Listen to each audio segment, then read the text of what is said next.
అదే అన్న ఇంతకుముందుకు ఇదే ప్రెస్ క్లబ్‌లలో వాళ్ళ అధికారంలో లేనప్పుడు వచ్చి నిరుద్యోగులకు సపోర్ట్ చేస్తాం, మేము నిరుద్యోగులకు న్యాయం చేస్తామని చెప్పేసి ఇదే ప్రెస్ క్లబ్‌లో వచ్చిన ముఖ్యమంత్రి అప్పుడు రేవంత్ రెడ్డి గారు, ఇప్పుడు ముఖ్యమంత్రి రేవంత్ రెడ్డి గారికి ఇప్పుడు ఎందుకు రావట్లేదు? ఇప్పుడు ఎందుకు నిరుద్యోగులతో మాట్లాడట్లేదు? అంటే మీకు అవసరం తీరిపోయింది. ఈ తెలంగాణలో అంటారు కదన్న, గర్జ తిరిగిన తర్వాత గడ్డెక్కిన తర్వాత గర్జ తిరింది అన్నట్టు. ఇప్పుడు ఆయన గడ్డెక్కినాడు గర్జ తిరింది అన్నట్టు. ఇప్పుడు ఎందుకు ఆకునూరు మురళి గారు కానివ్వండి, కోదండరాం గారిని కానివ్వండి, వీళ్ళందరూ ఎక్కడికి పోయినారు? అంటే మీరు అధికారంలోకి వచ్చినారు, మీరు ఏదైతే అజెండాలు ఉన్నాయో నిలిపేసుకున్నారు. ఇక నిరుద్యోగులు ఇవన్నీ సమస్యలను పక్కకు పెట్టినారు. వీళ్ళని నింపిన నోటిఫికేషన్లు ఏం లేదన్న, 60 పోస్టులు పెంచినారు గ్రూప్ 1లో. దానికి మించి ఇంకేం లేదు. అదే గ్రూప్ 2 నోటిఫికేషన్ పాతదే, అదే గ్రూప్ 3 నోటిఫికేషన్ పాతదే. పాత నోటిఫికేషన్ ఇప్పుడు ఇచ్చి వీళ్ళు మేము చేసినాం డప్ప కొట్టుకుంటారు. కానీ అంత తెలివి తక్కువ జనాలు అయితే కాదు తెలంగాణ ప్రజలు. మీరు ఏం చేస్తున్నారు ఏంది కథ అనేది అన్నీ చూస్తూనే ఉన్నారు.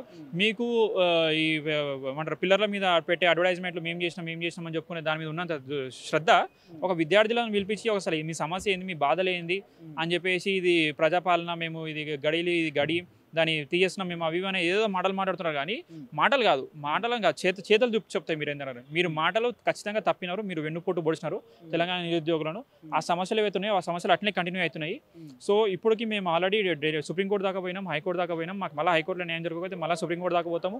సుప్రీంకోర్టులో కూడా న్యాయం దొరకకపోతే మేము మళ్ళీ ఈ కాంగ్రెస్ ప్రభుత్వం దింపి మళ్ళీ నెక్స్ట్ ఇంకొక ప్రభుత్వాన్ని ఎన్నుకుంటామన్నా. ఒక నిరుద్యోగ బ్రదర్, సంవత్సర పాలన విజయోత్సవాలు అంటూ ప్రభుత్వం అంటా ఉంది, నీకేమనిపిస్తావు అని చెప్పి?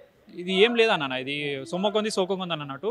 బీఆర్ఎస్ ప్రభుత్వం ఉన్నప్పుడు ఇచ్చిన నోటిఫికేషన్లను అది ఎలక్షన్ దీనివల్ల పోస్ట్పోన్ అయినాయి. విద్యార్థులు టీఎస్పీఎస్ ముట్టేసి మాకు కొంచెం సమయం కావాలని చెప్పేసి పోస్ట్పోన్ చేయమన్నారు. ఆ పోస్ట్పోన్ చేసిన దానిని వీళ్ళు మేము ఇచ్చినాం అంటే అసలు మీరు నోటిఫికేషన్ ఓపెన్ చేసి నోటిఫికేషన్ డేట్ చూడండి, ఏ సంవత్సరంలో వచ్చింది, ఎప్పుడు వచ్చింది అనేది. అది బీఆర్ఎస్ ప్రభుత్వం ఉన్నప్పుడు వచ్చినది అవి నోటిఫికేషన్స్. అవి వీళ్ళు ఇప్పుడు మాది అని అనుకుంటే ఎట్లానా? అది తప్పది. 2 లక్షల ఉద్యోగాలన్న ఇదే ప్రభుత్వం మరి అమలు చేసిందా? అప్పుడు అమలు చేసినాక తర్వాతనే కదా ఈ సంబరాలు చేసుకోవాల్సింది ఇదే అన్న. అదే అంటున్నా కదా, వీళ్ళందరూ ఏంటంటే రాంగ్ ప్రపంగంట. డబ్బా కొట్టుకోవాలి, మేము చేసినాం డబ్బా కొట్టుకోవాలి, చూపించుకోవాలి. ఇప్పుడు మళ్ళీ 9 సంవత్సరం వస్తున్నది కదా, లేకపోతే మళ్ళీ ప్రతిపక్షాలు అటాక్ చేస్తాయి. ఇన్ఫర్మేషన్ వార్ఫేర్ అని అంటారు దీన్ని.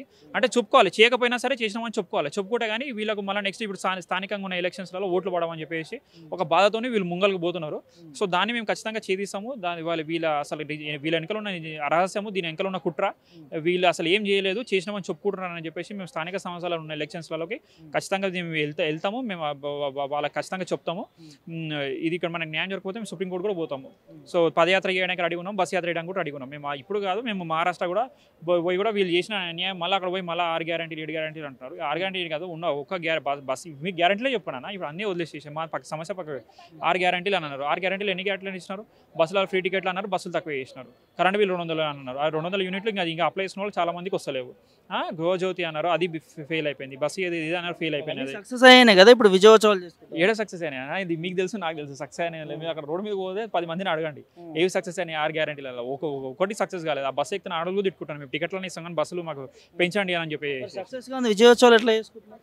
అదే అంటున్నా, ఏం చేయకపోయినా కూడా సరే డబ్బా కొట్టుకోవాలి, ఇన్ఫర్మేషన్ వార్ఫేర్లో గెలవాలి. చేయకపోయినా చేస్తున్నామని చూపించుకుంటే అచ్చా చేస్తున్నారా వీళ్ళు అని చెప్పేసి ఆ కాంగ్రెస్కి సపోర్ట్ చేసిన వాళ్ళందరినీ సాటిస్ఫై చేయాలి. వీళ్ళు స్థానిక ఎలక్షన్లను దృష్టిలో పెట్టుకొని వీళ్ళు ఇలాంటివన్నీ అజెండాలు పెట్టుకుంటున్నారు, ఇలాంటి ప్రచారాలు చేస్తున్నారు. కానీ అక్కడ జరిగింది ఏం లేదు. అంటే ఇప్పుడు నేను అదే చెప్తున్నాను, ఇప్పుడు మీరు అన్నట్టు కదా ఇందాక, జరగకపోయినా జరిగినని చెప్పుకుంటున్నారు కదా అనేది. సో ఇప్పుడు నిజమైన ఓటర్ ఉంటారు కదా, అది జరిగిందా లేదా అనేది రేపు స్థానిక ఎలక్షన్స్లోనే తెలుస్తుంది. జరిగితే ఖచ్చితంగా ఓటేస్తారు, జరగకపోతే అయ్యారు. సో ఆల్రెడీ మెయిన్స్ అయిపోయింది గ్రూప్ 1 సంబంధించి, మళ్ళీ ఎందుకు గ్రూప్ 1 GO-29 సంబంధించి రద్దు చేయాలని తెరపైకి తీసుకొస్తా ఉన్నారు? దేనికోసం అన్న? ఇప్పుడు తప్పు జరిగిందన్న, తప్పును సరిదిద్దాలి. ఇప్పుడు ఏమంటారు, మన ఎస్సీ వర్గీకరణ మన మందకృష్ణ మాదిగన్న గారికి వేసిన కేసులు ఎన్ని సంవత్సరాలు పట్టిందో మీకు తెలుసు. ఎన్ని సంవత్సరాలు పట్టింది. అది డివిజన్ బెంచ్లోకి మళ్ళీ సింగిల్ బెంచ్ పోయి మళ్ళీ అంతమంది జడ్జిలు కలిసి దాన్ని మనకు రిజల్ట్ ఇచ్చిన దాన్ని. సో మేము అదే అంటాం అనమాట, 9 మెంబర్స్ జడ్జి రిజల్ట్ ఇచ్చినప్పుడు సో అది టైం పడుతుంది ఆ జడ్జిని కన్విన్స్ చేయడానికి. అసలు వాళ్ళకి ఇన్ఫర్మేషన్ ఏందా, ఫీడింగ్ ఏందనేది దానికి టైం పడుతుంది, మాకు టైం పడుతున్నది. సో ఇప్పుడు ఇది ఎగ్జామ్స్ అయిపోయిందా, ఇది అయిపోయిందా, అది అయిపోయిందని మేము ఏం చూడట్లేదు అన్న. తప్పు జరిగింది, తప్పుని వీళ్ళకి చూపిస్తున్నాము. అందరికీ అర్థం అవుతుంది, ఏదో ఒక రోజు జడ్జిలకు కూడా అర్థం అవుతుంది. దీని మీద ఒకసారి కనుక కేసు కోర్టులో కనుక కేసుని ఇది కొట్టేస్తే వీళ్ళ మీద కనుక ఒక దెబ్బ పడితే వీళ్ళకి అప్పుడు తెలిసి వస్తుంది వీళ్ళు జరిగిన తప్పింది అనేది ప్రజలకు అందరికీ అప్పుడు తెలుస్తుంది. అప్పటి వరకు మేము పోరాడుతూనే ఉంటామన్నా. ఎందుకు మన ఒకటి హాస్టల్ వెల్ఫేర్ ఎగ్జామ్స్ కూడా నోటిఫికేషన్ కూడా అది వీళ్ళే విత్డ్రా చేస్తున్నారు. ఎందుకంటే తప్పులు అక్రమాలు జరిగినాయి అయినా కూడా కంటిన్యూ చేస్తున్నారు అని చెప్పేసి వాళ్ళ నోటిఫికేషన్ క్యాన్సిల్ చేస్తున్నారు. సో అట్లా ఏదో ఒక రోజు మీరు రియలైజ్ అవుతారు. రియలైజ్ అయినప్పుడు అప్పుడు మీకే తెలుస్తుంది, అసలు ప్రజలకే తెలుస్తుంది అసలు ఏమైంది. ప్రజాపాలనలో నిరుద్యోగులు సాటిస్ఫాక్షన్గా ఉన్నారా? ఒక క్వశ్చన్కి నీ సమాధానం ఏంటి? లేరన్న, లేరు, ఖచ్చితంగా లేరు. ఇప్పుడే ఎలక్షన్స్ పెట్టినా కూడా సరే కాంగ్రెస్ ఖచ్చితంగా మేమేనే కాదు, విద్యార్థులనే కాదు, ఇంట్లో ముసలోళ్ళకి పెన్షన్లు పెంచుతున్నారు. ముసలోళ్ళకి పెన్షన్లు లేవు. ఎవరైనా సరేనా, ఆడవాళ్ళకి తీసుకోండి ఫ్రీ సిలిండర్ అని అన్నారు, మగవాళ్ళకి తీసుకోండి ఉద్యోగాలు ఇస్తామన్నారు, ప్రైవేట్ సంస్థల రిజర్వేషన్స్ ఇప్పిస్తామని చెప్పినారు. మేనిఫెస్టో పెట్టినది ఒక్కటి కాదు, 99% ఏమీ అప్లై చేయలేదు. రేపు ఎలక్షన్స్ పెట్టినా కూడా సరే కాంగ్రెస్ ప్రభుత్వం దిగిపోతుంది. ఖచ్చితంగా నేను చెప్తున్నా, కాంగ్రెస్ ప్రభుత్వం దిగిపోతుంది. ఎంత భరోసా ఎట్లా వచ్చింది? రేపు ఎలక్షన్ పెట్టినా కూడా ప్రభుత్వం దిగిపోతుంది అన్న నెగిటివిటీ వరకు ప్రభుత్వం ఎందుకు తీసుకురావాల్సి వచ్చింది? దీని వెనక్కి ఉందండి వీళ్ళ పర్సనల్ అజెండాస్ అన్న, వాళ్ళను వాళ్ళ పర్సనల్ అజెండా వాళ్ళనే ప్రమోట్ చేసుకోవాలి. ప్రజలను అనేది పక్కకు పెట్టేసేయాలి. వీళ్ళు ఏమున్నది ఎలక్షన్స్ ముందు అన్ని మర్చిపోతారని అనుకుంటారు, కానీ అది మర్చిపోకుండా మేము ఇది గుర్తు చేపిస్తూనే ఉంటాం ప్రజలకి. ఖచ్చితంగా వాళ్ళ అజెండాస్ వాళ్ళకు ఉన్నాయి, వాళ్ళ ప్రయారిటీస్ వాళ్ళకు ఉన్నాయి. వాళ్ళనే బాగు వేసుకోవాలి. వాళ్ళనే కమిషన్స్ ఇక ఇవన్నీ అనడం అంటే బాగుంటుంది. కానీ ఇక మా ఫ్రెండ్ నిన్న చెప్పినాడు, అది సెక్రటరీలో ఒక పని ఉన్నది. ఏం పని ఉన్నదంటే ఆ సెక్రటరీలో పని చేయని కానీ 10% కమిషన్ లేని పని చేయరంట వాళ్ళు.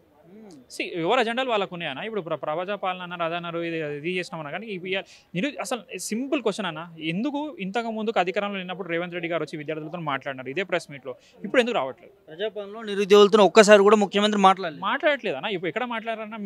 మీకు తెలుసు కదా, మీరు మీడియానే కదా, మీరు ఇంటర్వ్యూకి వస్తారు కదా, వాళ్ళు పెడుతున్నారు, ఇంటర్వ్యూ పెడుతున్నారు విద్యార్థులు అంటే ఎందుకు మాట్లాడట్లేదు? ఎందుకంటే వాళ్ళకి అవసరం తీరిపోయింది. డిప్యూటీ సీఎంని మేము పోయి కలిసినాము, ప్రెస్ మీట్ పెట్టేసి కానీ ఇది కానీ సరే మీ సమస్యలకు మేము పరిష్కారం ఇస్తాము, ఏంది కథ అనేది. జియో 29 తీసుకురావాల్సిన అవసరం ఏమున్నది? బల్మూరు వెంకట్ ఎవరైనా, ఆయన ఒక ఎమ్మెల్సీ అయినా జియో 29 తీసుకురామని టీఎస్పీసీ చైర్మన్ ఎట్లా చెప్తాడు? అధికారం టీఎస్పీసీ చైర్మన్ ఉంటుంది. సో దీని అంతా మేనేజ్ చేస్తున్నారు, వీళ్ళందరూ మేనేజ్ చేస్తున్నారు. మా అనుమానం ఏంటంటే పోస్టులు అమ్ముకున్నారని కూడా మాకు అనుమానమే ఉన్నది దీంట్లో.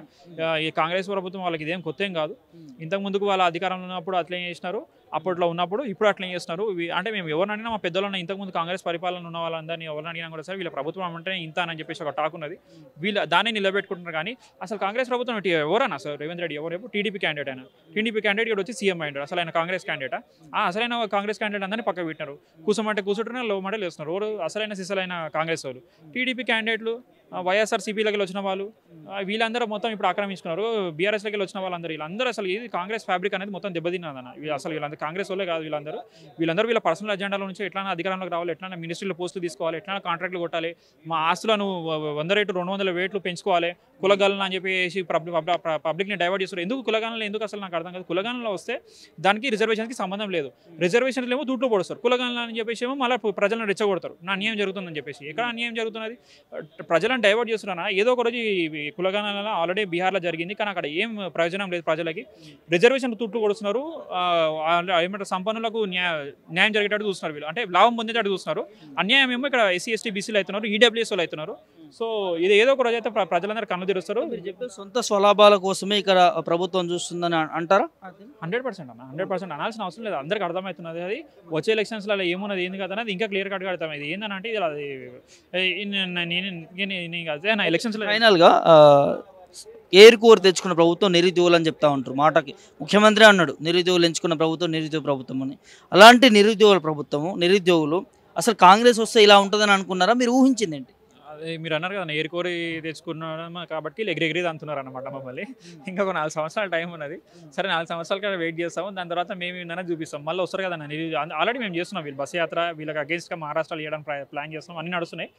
బట్ ఏంటంటే ఈ ఎగ్జామ్స్ ఉండడం వల్ల దానివల్ల కొంచెం వెనక్కి తగ్గుతున్నాం. కానీ బట్ మేము మాత్రం ఖచ్చితంగా వీళ్ళు చేసే అన్యాయాలు ఏమున్నాయి అన్ని ఎత్తి చూపిస్తాము. ఏరుకోరి తెచ్చుకున్నాం కాబట్టి ఎగిరెగిరి అంటున్నారు. చేశారు, 100% చేసినారు అన్న. అందరికీ తెలుస్తుంది. ఒక్కసారి రమ్మన్నాను సీఎం గారిని. రాహుల్ గాంధీ ఆయననే వచ్చినాడు కదా, ఈయన ఎందుకు రావట్లేదు? ఎంత దూరం సెక్రటేరియట్ నుంచి అశోక్ నగర్ ఎంత దూరం, ఎందుకు రావట్లేదు? సో వీళ్ళు ఖచ్చితంగా మాకైతే అన్యాయం చేసినారు. అది ఇప్పుడు ఏంటంటే ఇప్పుడు 4 సంవత్సరాలు మేము అడగాల్సిన అవసరం లేదు, పోవాల్సిన అవసరం లేదు అని చెప్పేసి వీళ్ళు ఆ ఆలోచనతో ఉన్నారు. కానీ అది ఏదో ఒక రోజు అయితే ఖచ్చితంగా తిప్పి కొడుతుంది. వీళ్ళ పాపం మాత్రం వీళ్ళు దాక్కుతుంది అన్న ఏదో ఒక రోజు.